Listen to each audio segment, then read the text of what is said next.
di eh, Liga Bangsa-Bangsa. Nah, terus yang kedua, itu ada politik mencari kawan.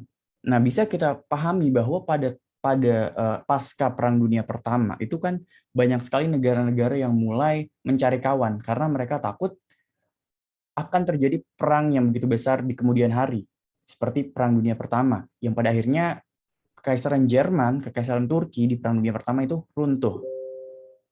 Nah, inilah yang membuat berbagai macam negara-negara yang ada di dunia, khususnya di wilayah Eropa ini, gencar untuk melakukan kerjasama dalam bidang ekonomi, militer, dan politik. Nah, terus, sebagai contoh, blok poros ini diisi oleh Jerman, Italia, dan Jepang, karena mereka sama-sama berambisi untuk memiliki ambisi untuk menguasai berbagai wilayah yang ada di dunia. Contoh Jepang ini contoh Jerman yang memiliki semboyan Lebensraum atau ruang hidup, ruang raya, Jerman Raya. Nah, itu dalam artian bahwa Jerman ini sebenarnya ingin menyatukan bangsa Eropa di dalam kepemimpinan ras Arya gitu loh. Jadi mereka juga menganggap bahwa ras Arya ini adalah ras yang paling superior. Nah, sedangkan kalau kita lihat lagi, ada Italia dengan semboyan Italia Irredenta, itu dia menganggap bahwa Italia seharusnya bisa lebih besar daripada Italia yang sekarang. Karena pada dasar Italia itu di Perang Dunia Pertama kan dia pindah haluan, tapi tidak diberikan wilayah yang seharusnya diberikan oleh Inggris gitu. Jadi pada dasarnya pada zaman itu terdapat politik mencari kawan yang sangat kuat gitu, yang sangat kental. Makanya karena Jepang, Italia, dan Jerman memiliki ideologi yang sama-sama fasis, ya maka mereka bersatu bergabung membentuk blok Aksis. Nah, sedangkan blok sekutu ini yang tergabung dalam Inggris, Prancis, terus Amerika Serikat, ini dia merasa keberatan dan terganggu karena adanya hegemoni Aksis, makanya dia membuat sekutu. Dan itu juga menjadi salah satu alasan kenapa mereka itu membuat United Nation juga nantinya. Sorry. Oke, nanti aku jawab ya yang nanya. Oke. Terus ada ideologi ekspansionalisme. Nah, jadi Jerman dengan yang udah kakak jelasin tadi ya, itu dia punya semboyan bahwa Lebensraum, ruang hidup. Jadi Jerman itu pada dasarnya harusnya wilayah lebih luas daripada wilayah yang dulunya ada. Jadi kalau tidak salah itu ada lagu yang Das soll das sein. Jadi yang sebenarnya dan yang seharusnya. Jadi orang-orang Jerman itu merasa bahwa mereka ini superior, mereka ini harusnya lebih hebat gitu karena juga pada saat itu Jerman dikalahkan di Perang Dunia Pertama dan harus mengganti rugi seluruh biaya perang yang ditanggung oleh pihak Poros. Terus ada ini ada Italia Irredenta yang tadi sudah aku jelaskan, dan ini ada Jepang nih dengan sebutan Hakko Ichiu, itu kemakmuran bersama Asia Timur Raya. Jadi Jepang yang sudah aku jelaskan tadi juga menganggap bahwa bangsa Barat tidak pantas memimpin bangsa Asia. Jadi harusnya bangsa Asia dipimpin oleh bangsa Asia gitu. Jepang mendeklarasikan diri sebagai pemimpin di Asia. Makanya ada semboyan Nippon Cahaya Asia, Nippon Pelindung Asia, dan Nippon Pemimpin Asia. Oke, selanjutnya ada revenge idea. Nah, revenge idea ini adalah semangat balas dendam. Karena Jerman kalah pada Perang Dunia Pertama, jadi Jerman merasa perasaannya terhina, terinjak-injak, karena bangsanya ini dianggap sebagai bangsa yang kalah perang. Dan asal kalian tahu nih teman-teman, kalau di perjanjian Versailles itu memang betul-betul menginjak harga diri Jerman. Nah, nanti sebenarnya aku pengen banget membawa kalian untuk bisa memahami bagaimana rasa orang-orang Jerman ketika kekalahan Perang Dunia Pertama berlangsung. Jadi aku mau kasih analogi, ibarat Indonesia nih. Indonesia sudah menjadi negara yang makmur. Tiba-tiba ada Malaysia yang dia menyerang Singapura, yang notabene kita anggap Singapura ini adalah negara persekutuan kita. Nah, ketika Singapura ini pangerannya dibunuh, anggaplah gitu. Ini analogi ya, teman-teman. Ketika Singapura rajanya dibunuh, maka Indonesia otomatis membantu untuk mencari siapa dalam pembunuhnya. Nah, ternyata orang Malaysia, pemerintah Malaysia ini tidak suka kalau Indonesia ini ikut campur permasalahan yang ada di Singapura. Nah, akhirnya karena itulah kita mendeklarasikan perang ke Malaysia, anggaplah seperti itu. Tapi kita kalah oleh Malaysia dan Malaysia mengambil wilayah Sumatera, anggaplah seperti itu. Nah, itulah yang dirasakan Jerman. Wilayahnya yang dahulunya besar, akhirnya dianeksasi oleh Perancis di Alsace-Lorraine. Lalu juga kekuatan militernya dikurangi sampai hanya kalau tidak salah 100.000. Jadi itu yang membuat Jerman tuh merasa, wah ini nggak bisa, ini nggak bener ini. Harusnya Jerman ini adalah Jerman yang di atas segalanya, Deutschland über alles. Tapi pada dasarnya, ya karena perjanjian Versailles ini, orang-orang Jerman juga pada akhirnya memiliki semangat untuk membalaskan dendam mereka. Makanya ketika Adolf Hitler menggebu-gebu untuk membangkitkan semangat Jerman, semangat Trust Area, mereka juga suka karena mereka mempunyai common interest juga. Mereka punya kesamaan apa ya? Ada kesamaan perasaan juga dari mereka. Oke, lanjut ya. Nah, terus kita langsung ke penyebab khusus. Nah, jadi penyebab khususnya itu yang pertama adalah penyerangan Jerman ke kota Danzig, Polandia. Nah, Jerman ini menyerang pada tanggal 1 September 1939 ke kota Danzig, Polandia, yang menjadi pemicu utama untuk mendeklarasikan perang pada Jerman. Jadi, sebetulnya teman-teman, Jerman ini sebelum menganeksasi Polandia, itu Jerman sebetulnya sudah menganeksasi satu wilayah, tapi aku lupa namanya. Dia, kalau tidak salah, sekarang tuh jadi negara Liechtenstein. Nah, jadi Jerman itu sebetulnya sudah menganeksasi berbagai macam wilayah. Tetapi pas dia menganeksasi Polandia, Inggris dan Prancis akhirnya memutuskan untuk mendeklarasikan perang kepada Jerman karena menganggap ini sudah tidak bisa dibiarkan terus-menerus. Dan menurut aku nih teman-teman, sebetulnya orang-orang Polandia itu dalam satu sisi ya, kalau kita lihat dua sisi, memang mereka ada yang setuju untuk bergabung ke negara Jerman. Tapi ada juga yang menolak. Nah, dalam perdebatan yang panjang ini memang ada pro dan kontra. Tapi kalau kita melihat dalam gambar di atas itu, penyambutan pemerintahan Nazi Jerman di Polandia itu cukup besar. Cuman memang banyak juga orang-orang yang tidak setuju untuk Polandia bergabung ke negara Jerman. Nah, kita bisa lihat di sini. Jadi kita tidak bisa melihat sebuah peristiwa itu abu-abu. Jadi memang iya Polandia itu pada dasarnya memang ada gitu orang-orang yang satu ras lah, ada orang yang dengan Jerman juga. Dia ras Kaukasoid juga. Ya mereka punya kesamaan rasa juga, terus punya rasa kesamaan bahwa mereka ini sama, kita ini sama-sama maju. Dan rakyat Polandia juga sebagian menganggap bahwa ketika mereka bergabung ke Jerman, mereka akan lebih makmur, lebih adil, karena melihat bahwa Jerman yang pada tahun 1931 itu masih hancur dan masih memperbaiki diri pasca Perang Dunia Pertama, akhirnya pada 1935 itu Jerman sudah hampir pulih gitu, bahkan di 39 Jerman sudah membangun berbagai macam instalasi militer. Nah, itulah yang menjadi apa ya? Yang menjadi dampak gitu, ternyata nggak nggak sedikit gitu orang Polandia yang mau bergabung ke Jerman. Cuman balik lagi ada yang memang yang tidak setuju. Jadi kita tidak bisa melihat sebuah peristiwa sejarah itu abu-abu gitu ya guys. Nah terus selanjutnya itu ada invasi Jerman ke Uni Soviet. Nah ini menarik. Kenapa aku bilang menarik? Karena sebelumnya itu Jerman dan Uni Soviet mereka ini sudah bekerja sama gitu dalam melakukan invasi ke Polandia. Jadi Uni Soviet dikasih setengah wilayah Polandia, Jerman dikasih wilayah setengah Polandia. Jadi kalau bahasa kitanya tuh, Uni Soviet, nih deh gue kasih lo wilayah setengah Polandia. Tapi kita janji ya nggak saling nyerang. Nah intinya tuh kurang lebih kayak gitu. Jadi mereka ada perjanjian namanya Brest-Wald kalau nggak salah. Nanti ada aku jelasin juga. Nah itu perjanjiannya di mana kedua belah pihak ini saling menganeksasi Polandia dan saling membagi wilayahnya menjadi dua. Tapi Kenapa Jerman menginvasi Uni Soviet? Ya karena pada dasarnya perjanjian yang dibuat oleh Jerman dan Uni Soviet ini adalah perjanjian yang semu.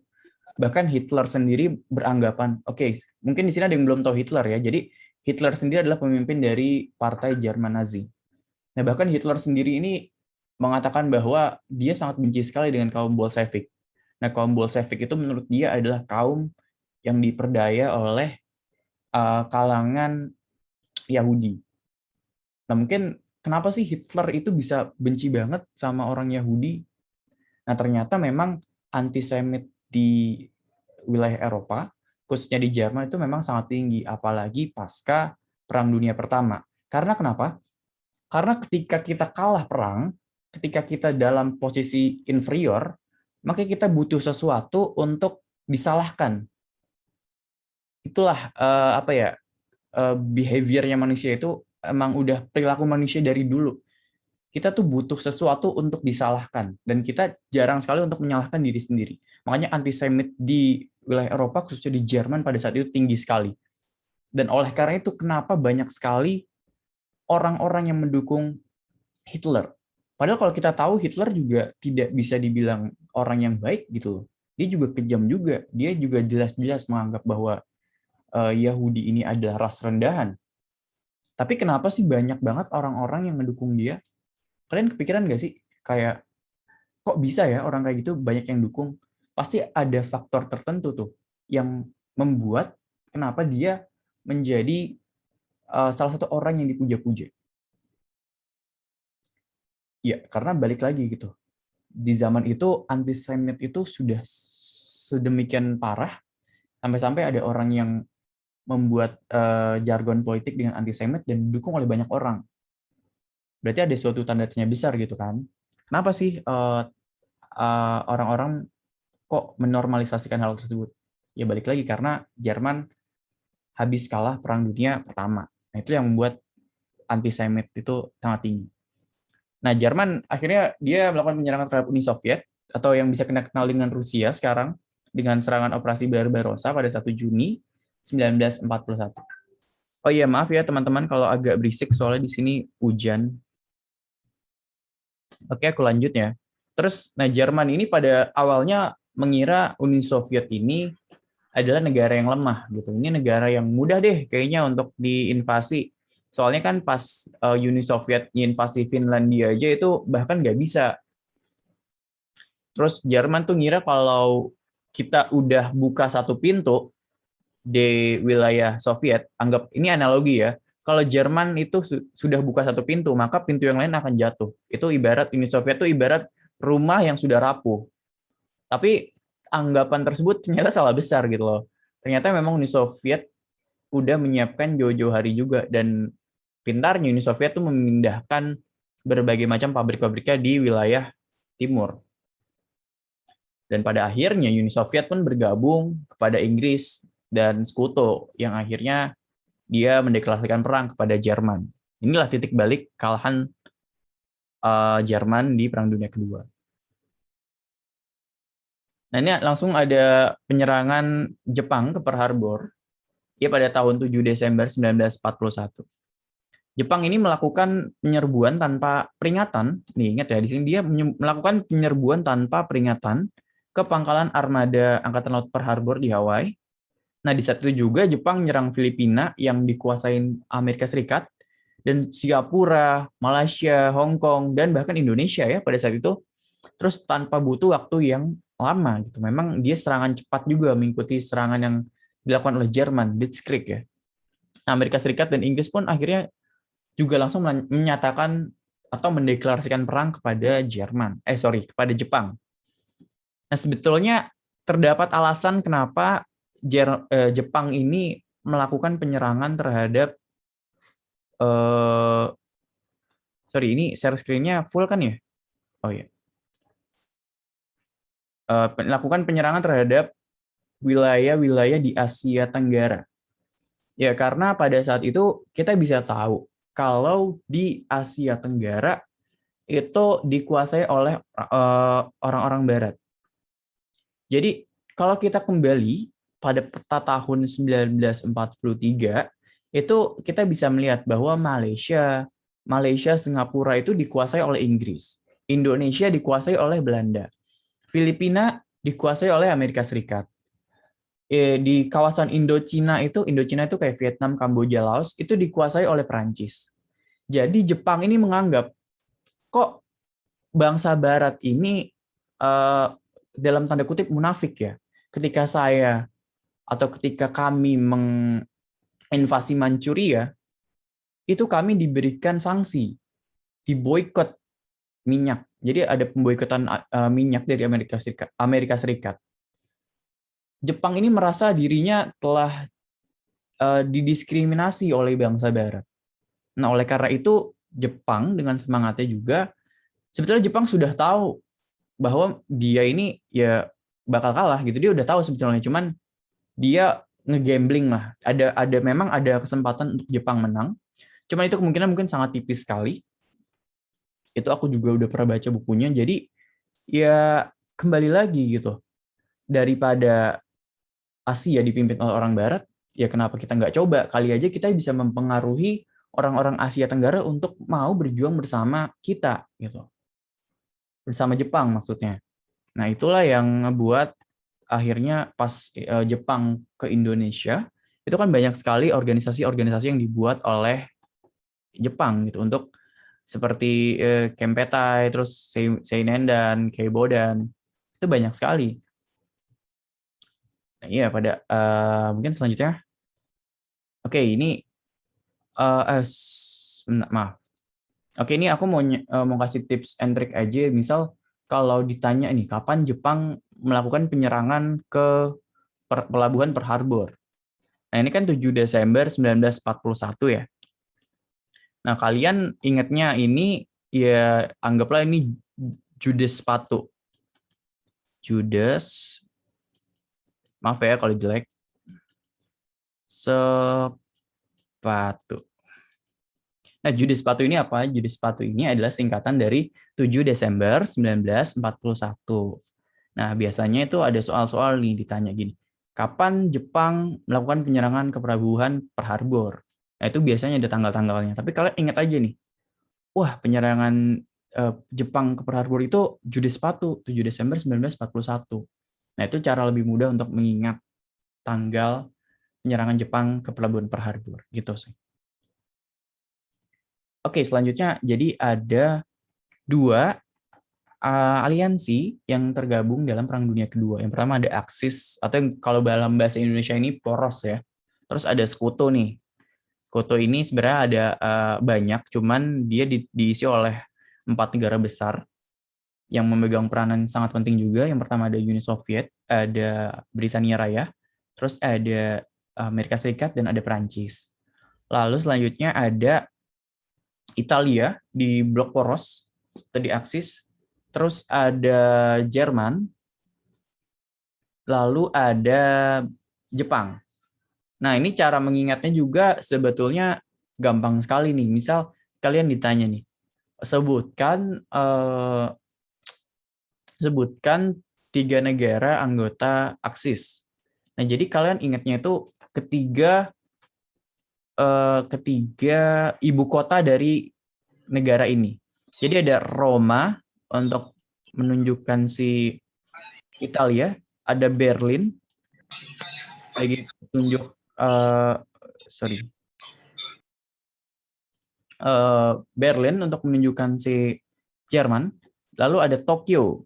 Tokyo ini untuk Jepang. Jadi kalau kalian ingat-ingat, blok Axis itu dia inisialnya Roberto, Roma, Berlin, Tokyo. Jadi itu untuk cara mudah mengingat aja gitu. Jadi kalau ditanya, kira-kira anggota dari negara Axis itu atau negara poros itu siapa aja ya? Tapi biasanya kalau di UTBK itu ditanyanya menggunakan bahasa Indonesia, jadi nggak alais gitu, nggak Axis, tapi dia biasanya poros. Kalau nggak poros ya sekutu gitu. Jadi kalau ditanya negara-negara anggota poros siapa aja, ya kalian ingat aja, oh Roberto, Roma, Berlin, Tokyo. Berarti Italia, Jerman, dan Jepang. Guys, aku izin minum dulu ya.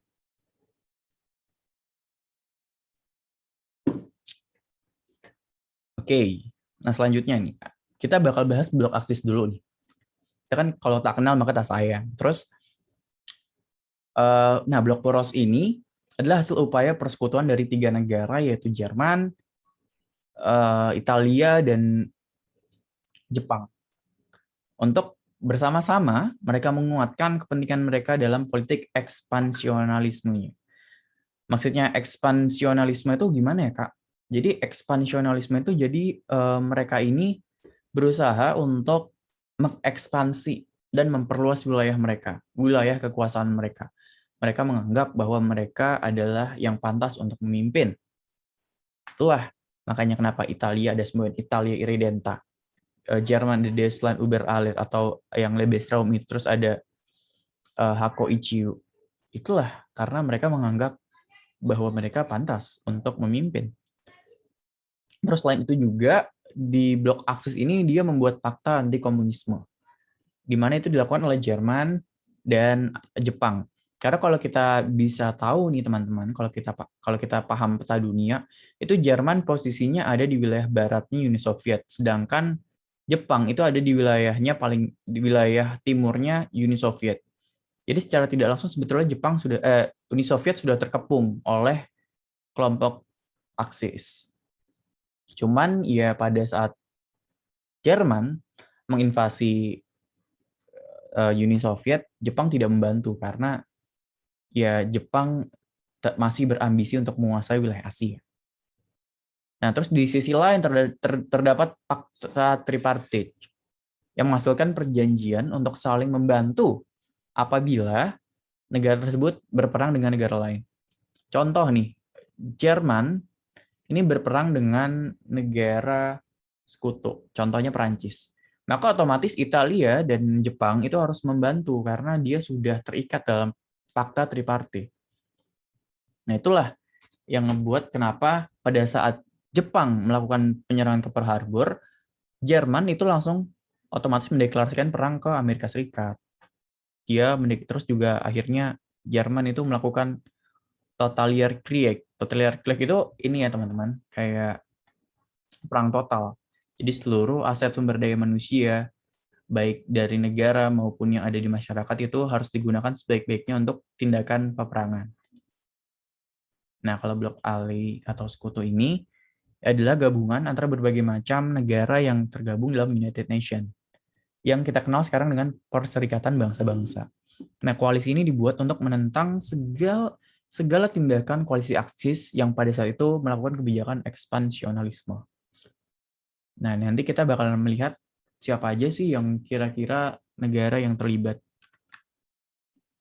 Oke, di sini ada negara yang terlibat ya. Kalau dari blok Aksis itu ada Jerman, Italia, Jepang, Hungaria, Romania, Bulgaria, terus ada Britania. Kalau dari blok sekutu ini kalian bisa lihat sendiri. Oh iya teman-teman, untuk sampai sini ada yang mau nanya nggak? Ada yang mau nanya nggak kira-kira?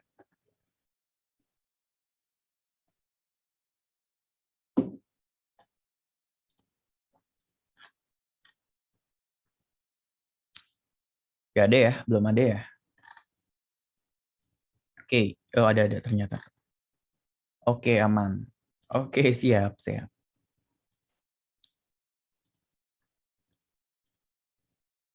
Nah, jadi kita bakal ngebahas nih, kira-kira jalan perangnya tuh kayak gimana ya? Apakah perangnya emang ya udah perang, deklarasi perang, mereka kalah, selesai?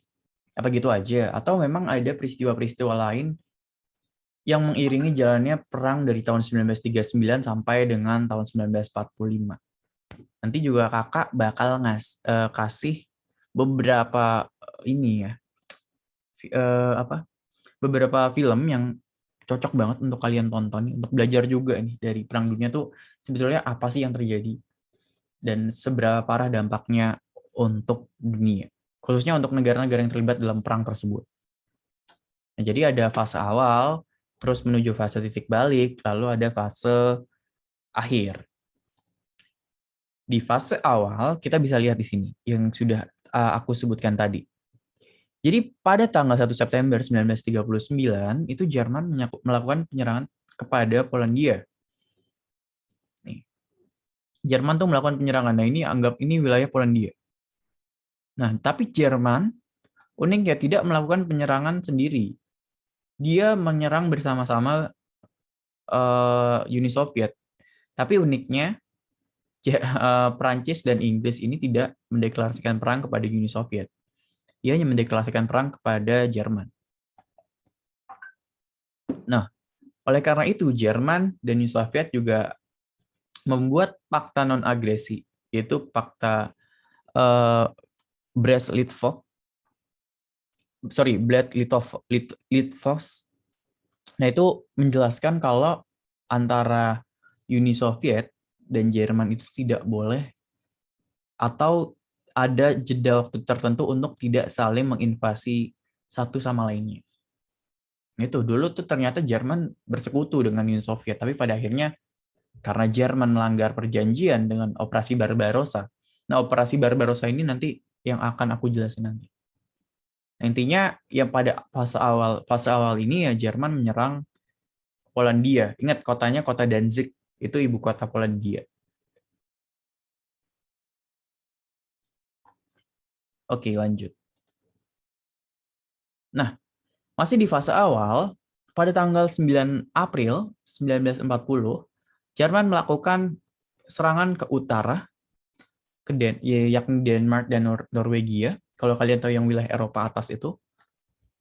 Lalu negara ini pun akhirnya diduduki oleh Jerman.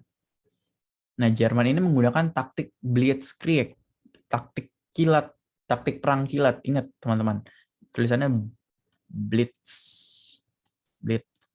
Kalau tidak salah gini ya, Blitzkrieg. Jadi ini adalah taktik yang sangat efektif dilakukan di wilayah kontinental Eropa. Oleh karena itu, kalau kita lihat di sini nanti di April dia menguasai Norwegia dan Denmark, terus di bulan Mei Belanda pun diduduki oleh Jerman. Kalau tidak salah itu kurang dari seminggu Jerman berhasil menguasai wilayah Belanda. Terus Italia juga karena dia melihat bahwa Jerman ini punya potensi untuk menang dalam melawan Prancis dan dalam melawan Eropa, ya akhirnya Italia mengumumkan perang kepada Prancis. Nah, awalnya ini Italia nggak mau ikut-ikutan untuk perang melawan Prancis. Tapi karena Benito Mussolini atau pemimpinnya Italia itu merasa bahwa ada keuntungan ketika kita bergabung dan mendeklarasikan perang ke Prancis, maka pada akhirnya Italia mengumumkan perang kepada Prancis. Nah, pada bulan Juni 1940, akhirnya pasukan Jerman bergerak menuju Prancis dan dapat mendudukinya. Dan inilah yang menjadi salah satu, kalau aku bilang, balas dendam yang paling romantis, bukan romantis, balas dendam yang paling, apa ya, dalam arti balas dendam yang paling manis, adalah ketika pada saat Jerman sudah kalah, terus akhirnya tiba-tiba Jerman bisa menyerang kembali Prancis dan menguasainya. Dan hampir dibagi menjadi dua negara, yang satu adalah daerah jajahan, daerah pendudukan Jerman, yang satu adalah zona bebas. Dan itulah yang menurutku menarik sekali, karena pada akhirnya Jerman itu berhasil menyelesaikan balas dendam mereka, berhasil menuntaskan rasa balas dendam mereka.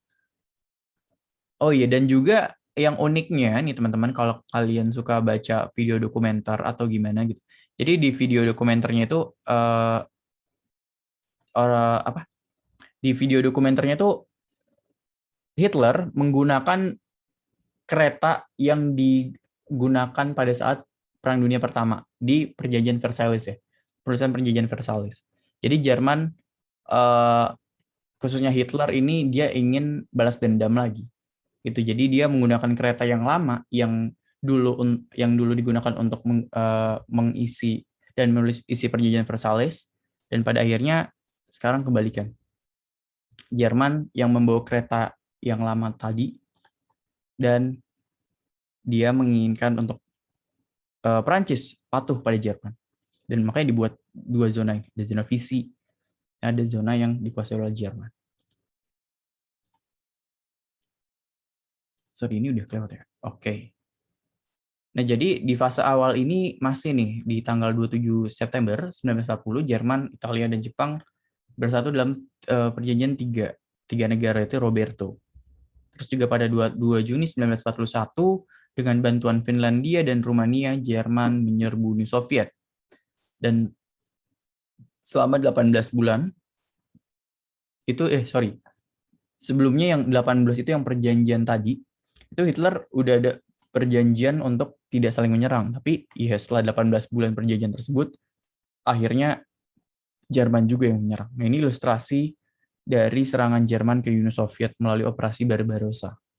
Dan ini adalah salah satu operasi terbesar yang dilakukan oleh negara manapun di dunia.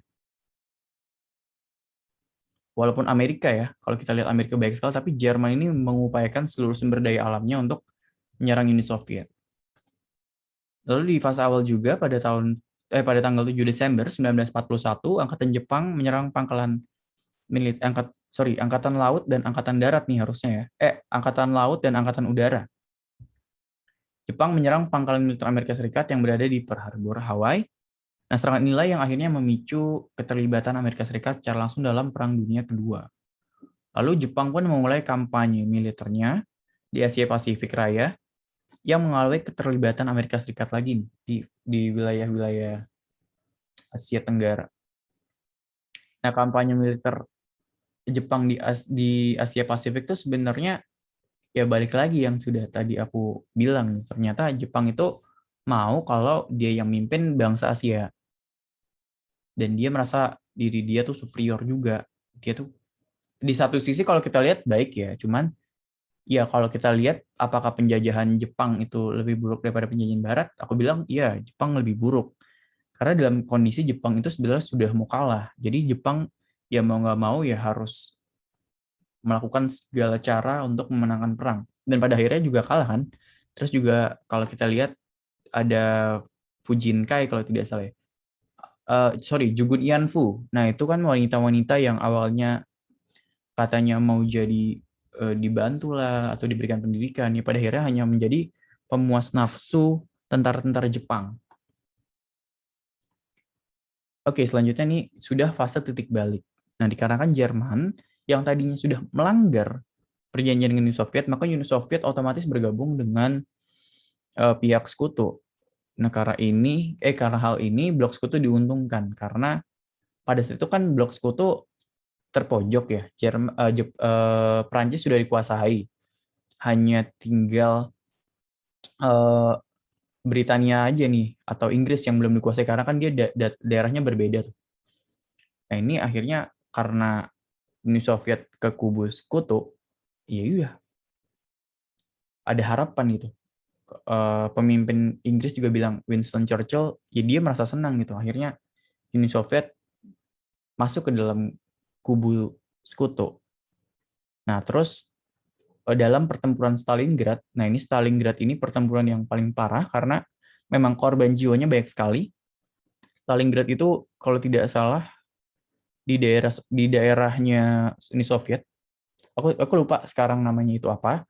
Cuman ya memang pada saat itu Stalin, salah satu pemimpin dari Uni Soviet itu mengatakan kalau eh, Stalingrad ini nggak boleh dikuasain oleh Jerman.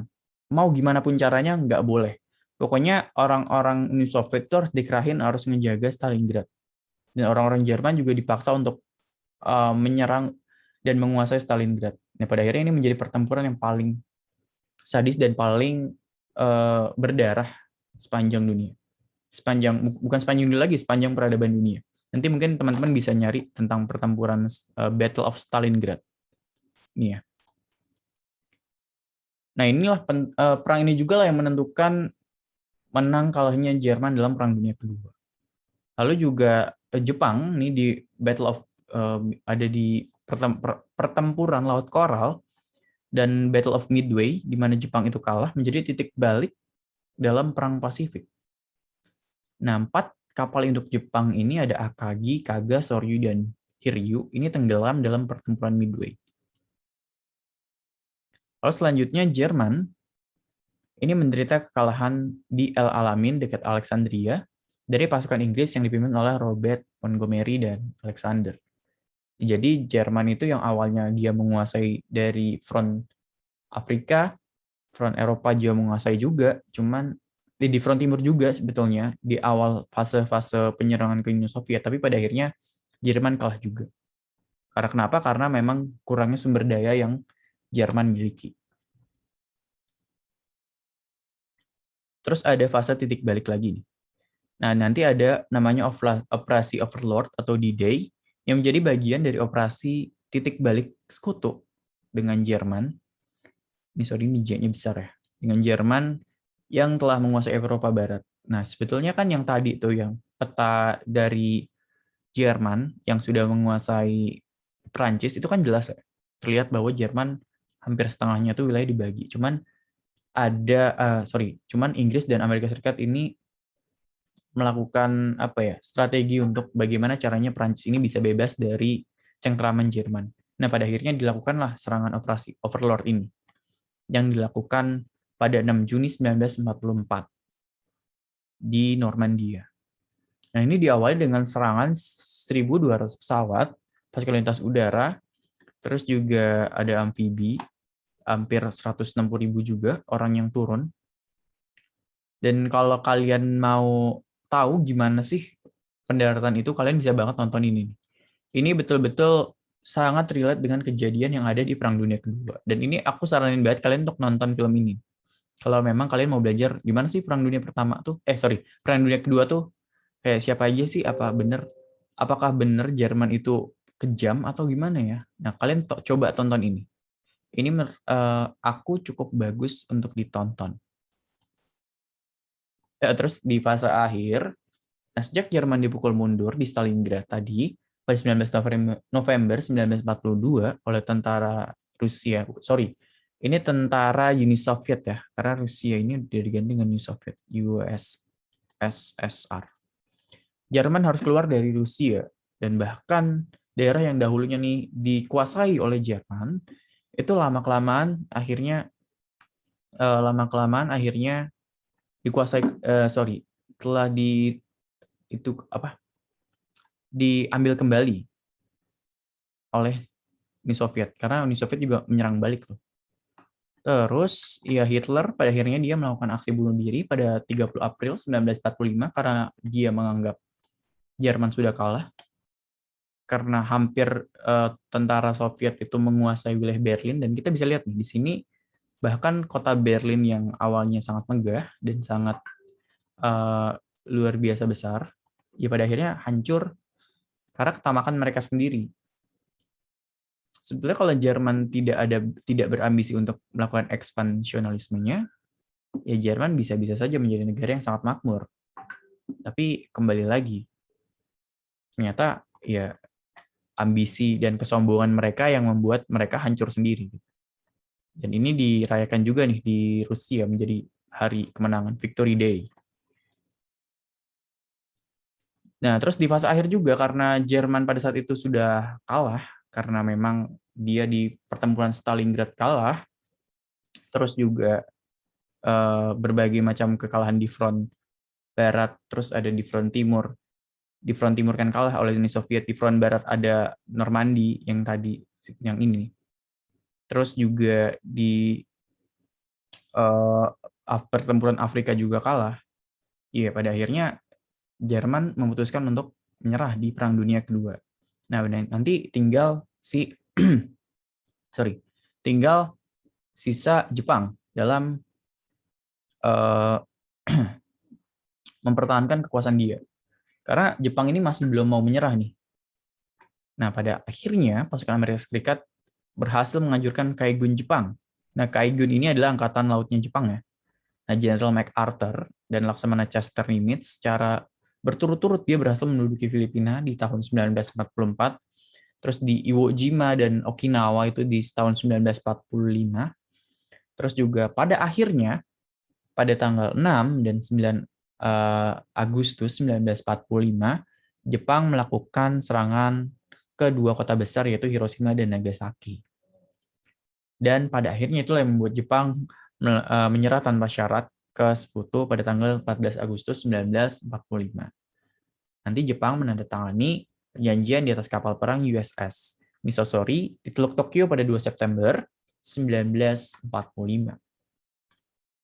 Ini Kita bisa lihat karena bom yang dilancarkan oleh Amerika Serikat ini sebetulnya menjadi penemuan yang sangat berdampak khususnya bagi dunia.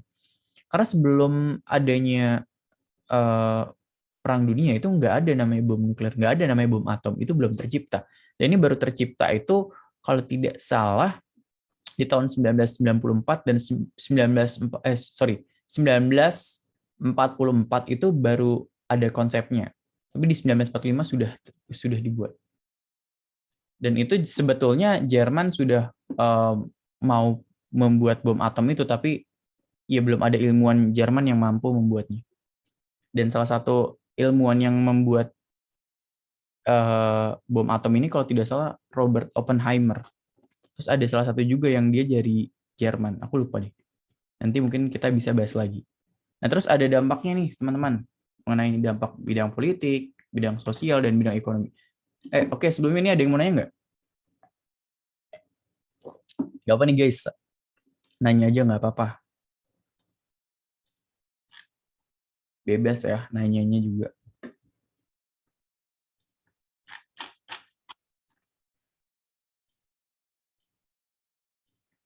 Oke, belum ada ya. Oke deh, aku lanjut. Jadi ini nanti ada dampak Perang Dunia Kedua secara politik, sosial, dan ekonomi. Nah, di bidang politik sendiri, itu nanti akan muncul dua kekuatan besar. Jadi, bukan ini lagi ya, maksudnya bukan antara blok lagi, tapi ini udah antar negara, antara dua adidaya. Yang pertama itu ada Uni Soviet, lalu yang kedua ada Amerika Serikat. Karena keduanya ini adalah pemenang dari Perang Dunia Kedua. Nah, pada akhirnya nanti memunculkan materi baru deh, yaitu Perang Dingin. Nah, nanti Perang Dingin kita bakal bahas lagi. Nah, terus ada proxy war nih, yaitu politik pecah belah, di mana ini dilakukan oleh Amerika Serikat dan Uni Soviet juga. Contohnya kayak kasus Perang Korea, terus kasus yang Jerman Barat dan Jerman Timur. Terus ada kasus lagi yang Vietnam Utara, Vietnam Selatan. Nah, itu adalah proxy war tuh yang dilakukan oleh Amerika Serikat dan Uni Soviet. Nah, itu intinya adalah memperebutkan hegemoni di dunia. Lalu karena itu juga karena eh, karena sekutu memenangkan Perang Dunia Kedua, itu akhirnya banyak negara jajahan baru yang berhasil merdeka. Contohnya kayak Indonesia yang dulunya dijajah Belanda, Belanda diganti Jepang, akhirnya Indonesia mendeklarasikan diri. Terus ada Cina, ada Malaysia, ada Mesir, ada Korea, Singapura, dan Pakistan. Nah, terus karena gagal Liga Bangsa-Bangsa, untuk mencegah hal ini, maka digantikan dengan organisasi Perserikatan Bangsa-Bangsa yang lebih mengikat. Gitu. Terus muncul juga nih politik mencari aliansi tapi secara regional. Ada NATO, ada SEATO, ada METO. Nah, kalau NATO ini tujuannya untuk membendung pengaruh komunisme di wilayah Eropa. Kalau SEATO ini kalau tidak salah itu untuk membendung SEATO ini South East ASEAN. Iya, betul. Terima kasih sudah diingatkan. Nah, iya betul tadi. Jadi untuk wilayah Asia Tenggara ya, kalau METO aku lupa deh. Middle East, Kak. Iya, Timur iya, Tengah. iya, betul. Terima kasih ya udah diingatkan. Aing mah tuh jadi buka aku. Oke. Terus selanjutnya nih. Bentar guys. Nah, di bidang ekonomi itu banyak banget juga sih. Yang pertama itu, ya pada saat itu kan pasca perang ya, itu kondisi dunia tuh mengalami kekacauan. Karena ya kalau kita lihat ya habis perang ya jelas lah, itu pasti bakal terjadi kelaparan. Terus orang-orang nyari kerjaan susah. Terus stabilitas politik dan ekonomi itu masih belum jelas. Nah itulah yang membuat pada saat itu di bidang ekonomi memang dunia sedang mengalami kehancuran yang cukup besar. Nggak di dunia sih, maksudnya di negara-negara yang memang terdampak Perang Dunia Kedua. Lalu juga ada pasca Perang Dunia Kedua ini ada berkembang dua sistem yang dua sistem ini ada tiga sistem tiga sistem perekonomian dunia. Yang itu ada pertama perekonomian liberal, komando, dan campuran. Nah, kalau ekonomi liberal ini contohnya kayak ekonomi yang diberlakukan oleh Amerika Serikat. Itu kan dia bebas. Negara tidak dapat mencampur dan mengurusi segala kegiatan perekonomian. Dan kalau komando itu segala perekonomian dilakukan secara terpusat, khususnya oleh negara. Dan kalau campuran nih contohnya seperti Indonesia. Jadi Indonesia juga ada yang dibebaskan, tapi ada beberapa hal yang memang negara ikut campur tangan dalam hal tersebut. Terus selanjutnya banyak negara yang bangkrut akibat perang, kecuali Amerika Serikat ya, karena dia menjadi pemenang Perang Dunia. Nah, Amerika Serikat muncul sebagai penanam modal dengan berbagai programnya seperti Marshall Plan, Truman Doctrine, dan Colombo Plan, Point for Truman. Ini kalau tidak salah Marshall Plan itu untuk membangun Eropa lagi, terus Truman Doctrine ini untuk membangun Turki, dan nah ini kalau tidak salah pada saat dia itu naruh misil di Turki, karena pada saat itu kan Uni Soviet naruh misil di Kuba. Ada Colombo Plan dan Point for Truman. Nah, terus ada perlombaan industri untuk menciptakan senjata baru dengan teknologi yang paling maju, yakni antara Uni Soviet dan Amerika Serikat. Nah, ini ada perang antariksa. Jadi ada Soyuz, nanti ada Voyager, ada banyak pokoknya. Ini seru deh kalau kita nanti bahas mengenai perang dingin.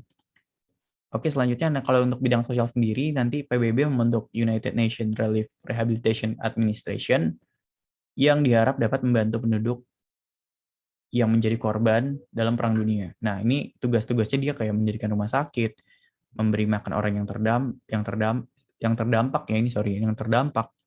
terus mengerjakan kembali tanah yang rusak, lalu mengurus pengungsi serta keluarganya. Selanjutnya, nanti terdapat berbagai macam perjanjian nih dalam Perang Dunia Kedua. Karena kan pasti pasca perang itu pasti adalah namanya perjanjian. Nah, nanti kita lihat ada Piagam Atlantik, Perjanjian Yalta, Perjanjian Potsdam, Perjanjian Missouri, dan Perjanjian San Francisco. Di Piagam Atlantik sendiri, ini adalah sebuah deklarasi yang dilakukan oleh Perdana Menteri Inggris yaitu Winston Churchill dengan Presiden Amerika Serikat Franklin Delano Roosevelt di kapal perang HMS Prince. Sebenarnya ini sebelum perang selesai. Jadi intinya itu ada 8 poin. Yang pertama itu tidak ada wilayah lagi yang akan ditaklukkan oleh Amerika Serikat. Terus pengaturan wilayah harus sesuai dengan kehendak masyarakat yang bersangkutan. Hak untuk menentukan nasib sendiri, pengurangan rintangan perdagangan, memajukan kerjasama ekonomi, dan kalian bisa baca nih ya selanjutnya. Pokoknya ini. Lalu ada namanya Perjanjian Yalta. Perjanjian Yalta ini adalah perjanjian yang diadakan oleh negara-negara sekutu pada 4 Februari 1945 di Crimea, Rusia, atau yang kita tahu di Crimea, Rusia. Yang hadir pada konferensi ini tuh ada Winston Churchill nih dari Inggris. Ingat ya, ini Winston Churchill dari Inggris. Franklin Delano Roosevelt ini dia adalah Presiden Amerika Serikat, lalu ada Joseph Stalin, ini pemimpin Uni Soviet. Nah, konferensi ini akhirnya menegaskan kembali tentang penyerahan tanpa syarat Jerman ke 4 wilayah pendudukan. Nah, nanti ini wilayah Jerman Timur, ini pembagiannya ini akan dikuasai oleh Uni Soviet. Sedangkan kalau Amerika Serikat akan menguasai di sini. Nah, Prancis di sini dan Inggris di sini. Jadi dibagi menjadi 4. Tapi pada akhirnya karena memang mereka ini Inggris, Prancis dan Amerika Serikat memiliki kesamaan ideologi juga dan kesamaan, maksudnya tidak separah perbedaan dengan komunisme, ya maka mereka pada akhirnya bergabung. Dan akhirnya memicu konflik baru nih, yaitu Jerman Barat dan Jerman Timur. Itulah awal kisah kenapa Jerman bisa terbagi menjadi 2. Karena perjanjian Yalta tadi. Nah, terus ada perjanjian Potsdam. Nah, perjanjian Potsdam ini dia dihadiri oleh Truman. Terus ada Stalin juga dan ada Winston Churchill. Nah, ini Winston Churchill ya, ini dari Inggris. Kalau yang di tengah ini dia dari Amerika Serikat. Dan ini itu ada si Joseph Stalin. Jadi mungkin biar teman-teman nggak asing aja gitu dengan mukanya. Jadi yang paling kiri itu dari Inggris, Winston Churchill, yang tengah itu dari Amerika, si Truman, terus ada Joseph Stalin. Nah, di perjanjian Potsdam ini pada akhirnya Jerman dibagi jadi dua daerah pendudukan. Ada Jerman Timur yang diduduki Rusia dan Jerman Barat yang diduduki oleh Amerika Serikat dan Prancis. Terus kota Berlin akhirnya dibagi 4 tuh, bukan. Berlin Timur dikuasai Rusia, sedangkan Berlin Barat diduduki oleh Amerika Serikat, Inggris, dan Prancis. Lalu ada Jerman ini, dia harus mengurangi angkatan perang pertama. Terus pengadilan bagi penjahatan perang, nah ini pengadilan Nuremberg. Bahkan videonya pun masih ada sampai sekarang kalau kalian mau nonton pengadilannya seperti apa. Terus Jerman harus mengganti rugi perang. Danzig dan daerah Jerman sebelah timur, Sungai Oder itu dan Nice itu diberikan kepada Polandia. Terus, nah ini ada perjanjian Missouri. Ini perjanjian penyerahan perjanjian ini ya Jepang. Nah setelah peristiwa pengoboman Hiroshima dan Nagasaki, diadakan pertemuan antara Sekutu dan Amerika Serikat. Nah ini pada dasarnya di 2 September 1945 Jepang melakukan penyerahan tanpa syarat kepada Sekutu. Nah di sini, ini ada Jenderal Richard K. Sutherland, yaitu Menteri Luar Negeri Jepang, yaitu Mamoru Shigemitsu yang menandatangani dokumen kapitulasi Jepang atas kapal USS Missouri pada 2 September 1945. Terus ya terakhir ada perjanjian San Francisco, di mana perjanjian Missouri itu pada awalnya hanya bersifat sementara tuh. Jadi yang perjanjian tadi hanya bersifat sementara, lalu yang di perjanjian San Francisco kemudian disahkan di tanggal 8 September 1951. Nah, Uni Soviet ini tidak diajak untuk menandatangani sehingga dia nggak mau ngakui nih kalau ada perjanjian San Francisco. Nah, terus isinya itu adalah kepulauan Jepang di bawah pengawasan Amerika Serikat. Kepulauan Kuril dan Sakhalin Selatan diserahkan kepada Rusia atau Uni Soviet, sedangkan Manchuria dan Taiwan diberikan kepada Tiongkok. Terus tokoh-tokoh fasis harus diadili sebagai penjahat perang dan harus dihukum di bawah pengawasan internasional. Jepang juga harus membayar kerugian perang kepada Sekutu. Oke teman-teman, ini kayaknya materi udah selesai sih. Oh iya, udah. Oke, sampai sini ada yang mau nanya nggak? Gimana, ada yang mau nanya nggak?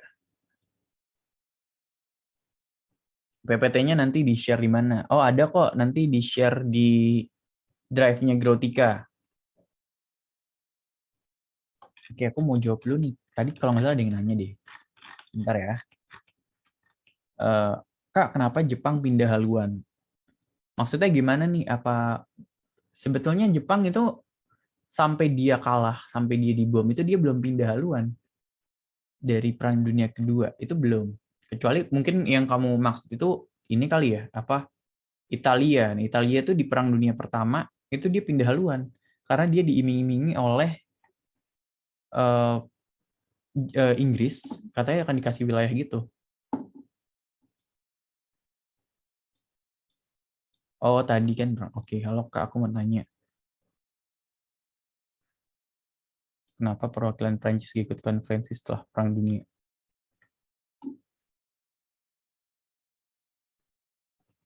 Oke, mungkin kalau masalah ini ya, jujur ya, aku kalau mengenai perwakilan Prancis kenapa nggak ikut konferensi setelah Perang Dunia Kedua selesai, itu aku belum tahu secara spesifik ya, karena aku belum jujur aku belum mempelajari hal tersebut. Tapi ya intinya itu yang kamu maksud ini perjanjian yang mana ya?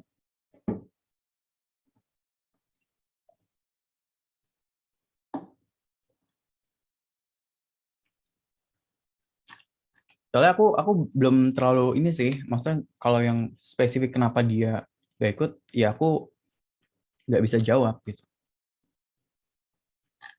Oke, ada lagi nggak kira-kira nih? Atau mau dilanjut ke kuis aja?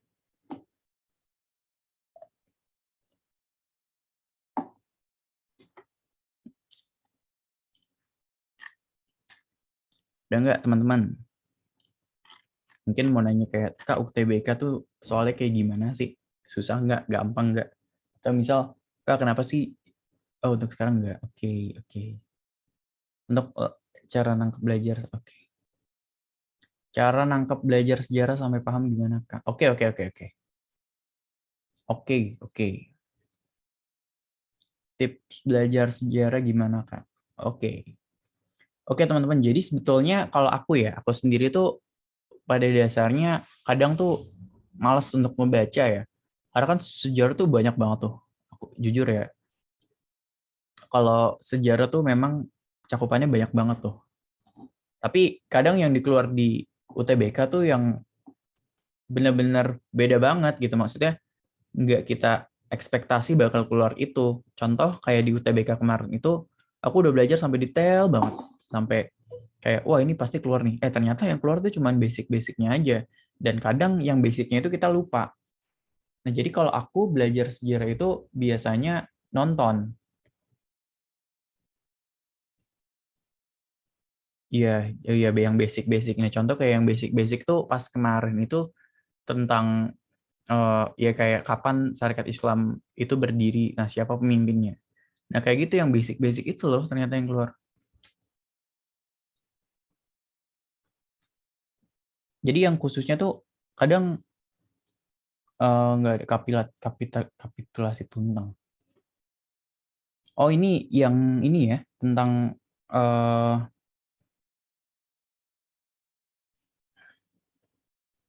oke oke bentar aku jawab dulu bentar. Oke, kapitulasi tuntang itu nanti kita bakal belajar ya di materi pendudukan Jepang. Contoh itu aja. Oh iya, iya benar. Iya benar. Iya iya iya. Berarti susah ditebak banget guys. Bukan nggak sesuai kisi-kisi ya, tapi kadang tuh kita ngerasa ya kalau soal UTBK tuh wah ini pasti susah nih, expert banget.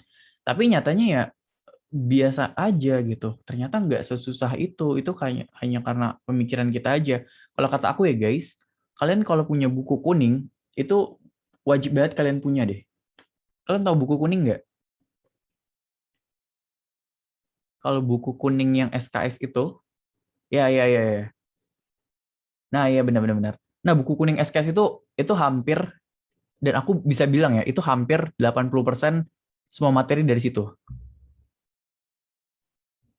Bentar, nanti aku jawab ya. Nah, itu hampir kalau aku ya 80% dari situ. Karena aku nggak nyangka gitu. Aku kan udah belajar juga nih dari Wangsit, terus dari The King, terus aku juga ikut tryout kan. Dan ternyata yang materi benar-benar keluar itu yang materi yang ada di buku kuning gitu.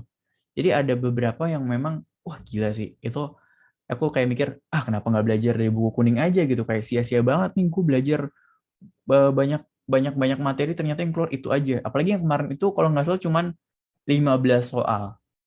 Berapa ya? 10 atau 15 ya? Aku lupa deh. Pokoknya kalau aku bilang ya, buku kuning itu wajib banget sih kalian punya. Kalau mau itu udah kayak kitab wajib lah. Terus berarti susah enggak.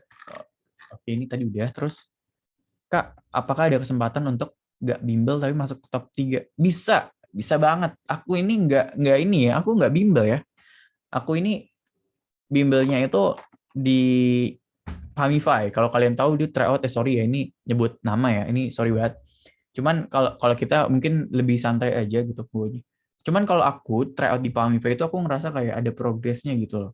Jadi, oh iya udah sampai sini nih ternyata. Terus aku kadang suka lihat nilai tryoutku tuh kadang naik turun, naik turun. Nanti aku lihat nih kira-kira materi apa ya dan atau subbab apa nih yang masih aku belum bisa. Nah, pokoknya kalian tuh jangan lupa tryout. Walaupun nilai kalian jelek nih, nggak apa-apa, tryout aja.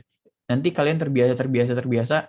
Dan kalau aku ya, alhamdulillahnya itu pas ujian itu nggak ngerasa kayak berat banget gitu. Kayak udah biasa aja karena aku memang udah sering tryout. Jadi tryout terus.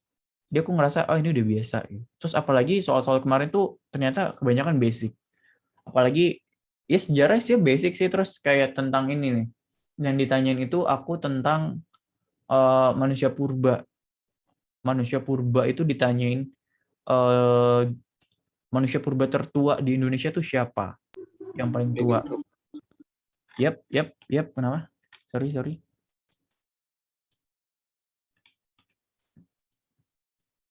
Sebentar. Jadi intinya tuh kalau untuk top 3 bisa nggak bimbel? Bisa. Teman-temanku banyak banget yang di UGM tuh banyak. Cuman ya kembali lagi setelah kamu udah belajar nih, udah giat belajar, nah kamu pasti bakal ngerasain cultural shock di masa kuliah karena itu banyak banget orang-orang yang pinter. Jujur, aku ngerasa culture shock di UGM itu karena banyak banget orang yang pinter, dan ya akhirnya aku juga harus beradaptasi. Aku juga terus belajar, dan alhamdulillah sih untuk saat ini di Fakultas Hukum nggak terlalu susah. Sejarahnya doang atau semuanya Kak? Semuanya. Materinya tuh basic semuanya kalau kata aku ya, nggak baik itu sejarah, geografi, sosiologi, ekonomi. Yang susah sih agak susah sosiologi ya, cuman ekonomi itu gampang sih. Itu benar-benar nggak ada kayak kalau apa ya? Kalau ekonomi itu dia nggak ada hitung-hitungan. Pokoknya gampang deh guys. Pokoknya jangan takut deh kalian. Geografi UTBK kemarin banyak SKS kuning.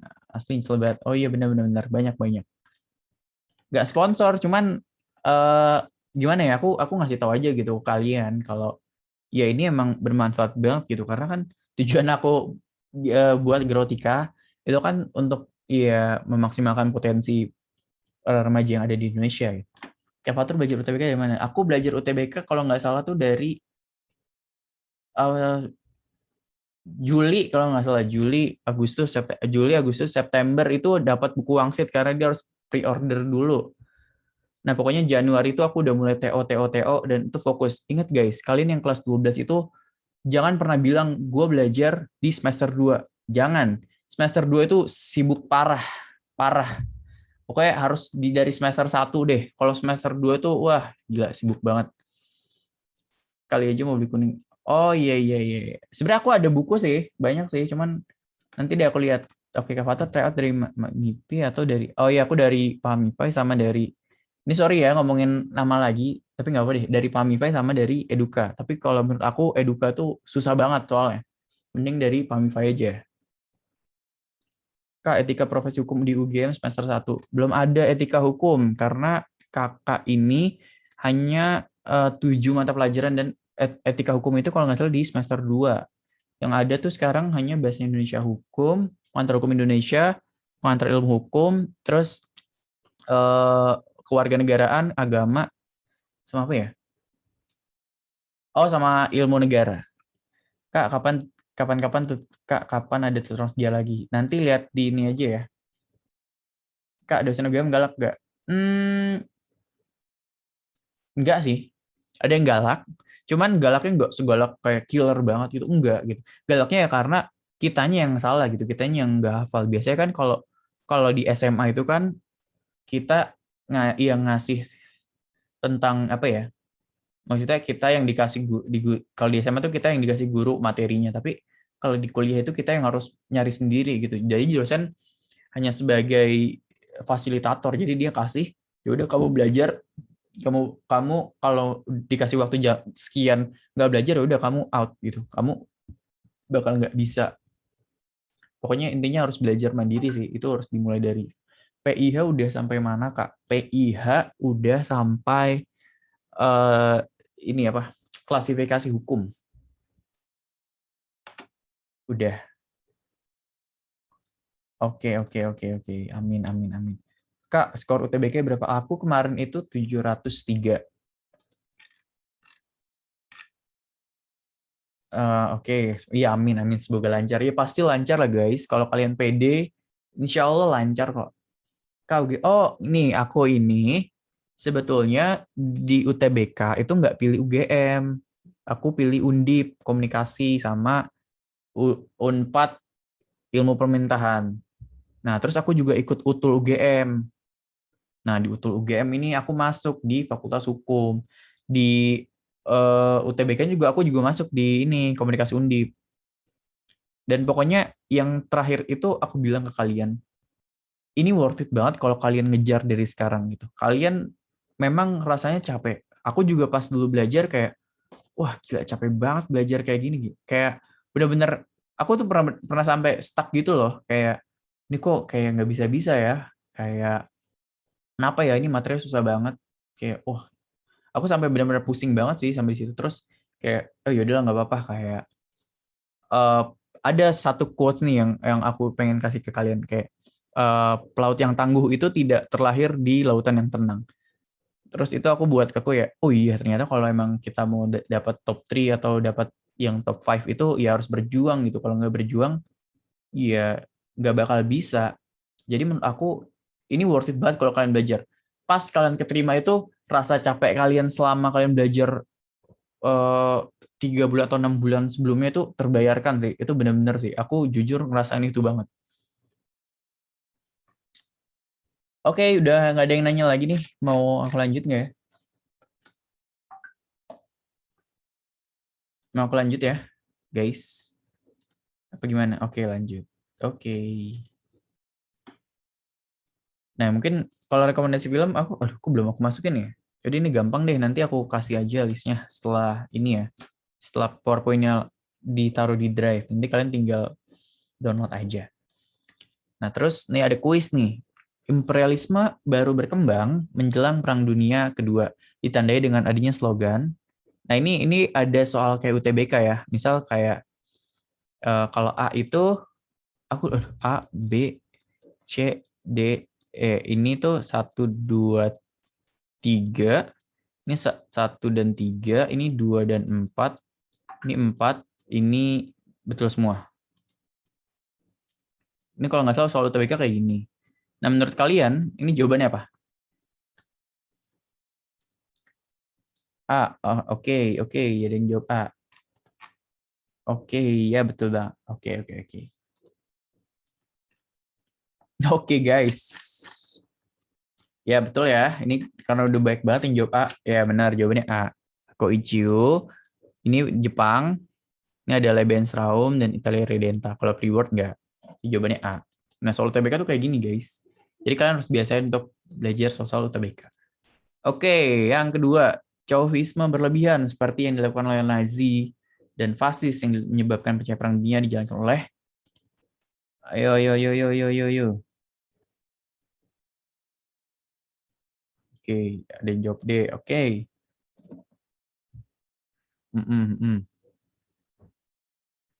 Ayo ada lagi enggak? Jadi oh iya ini Nazi ya dan fasis. Sorry ini harusnya bukan Jepang, ini Jerman. Ini Jerman. Ya, betul banget sih. Jawabannya D. Betul.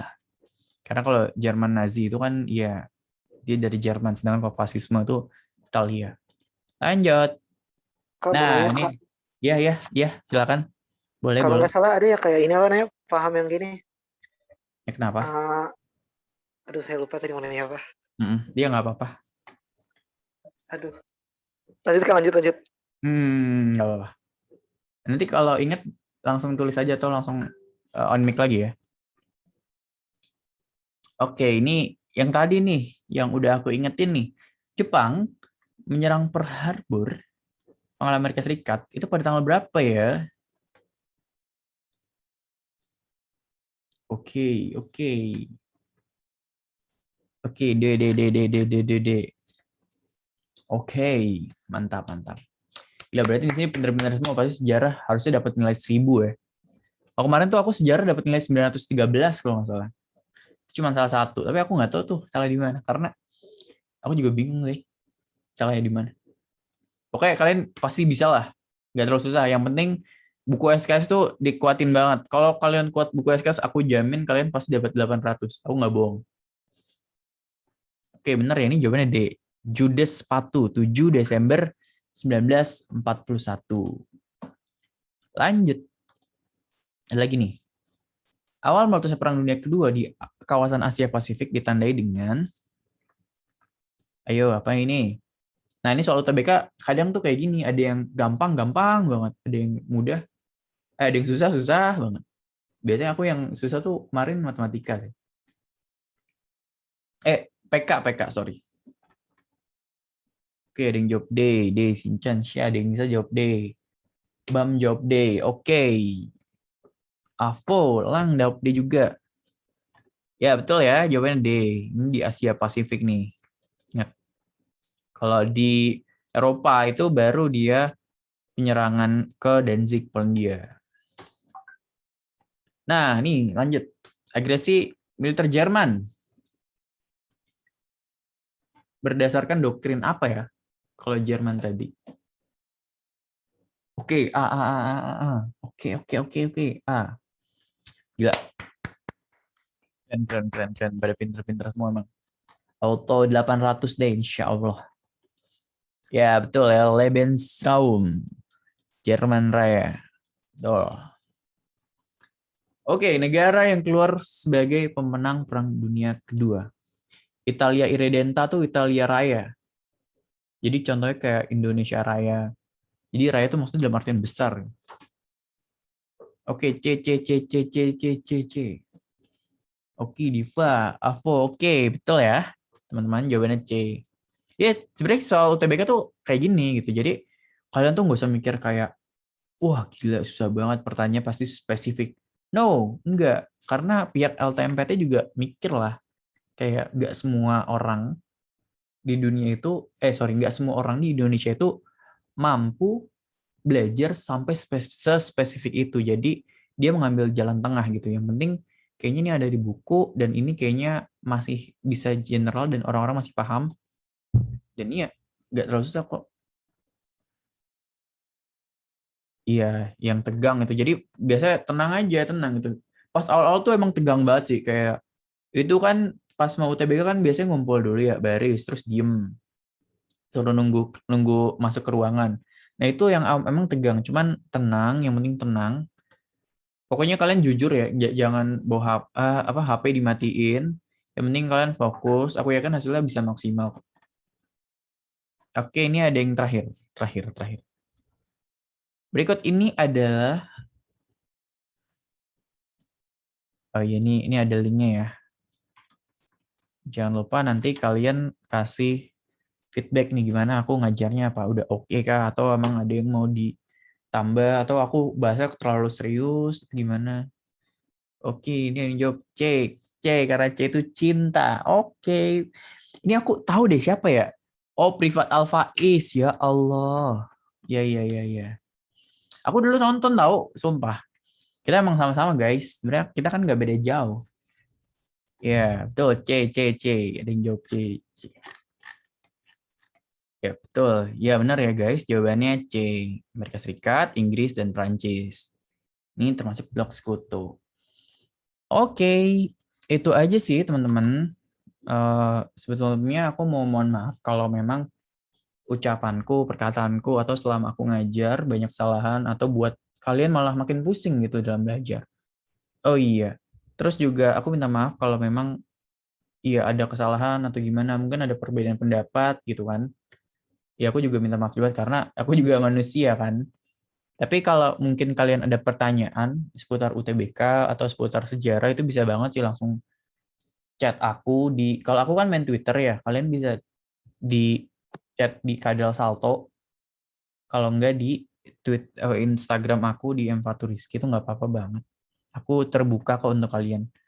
Ya, mungkin itu aja sih teman-teman. Aku terima kasih banget buat teman-teman yang udah datang, yang udah belajar sampai jam segini. Aku terima kasih banget. Dan mungkin sampai jumpa di kelas selanjutnya ya, teman-teman. Terima kasih.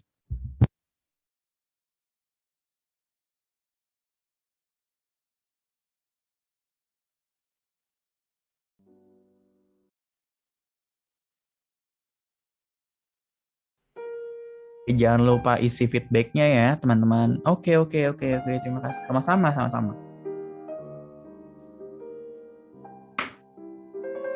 Selamat istirahat ya guys. Jangan lupa untuk tetap istirahat. Yang penting jangan terlalu banyak belajar. Ingat diporsir ya.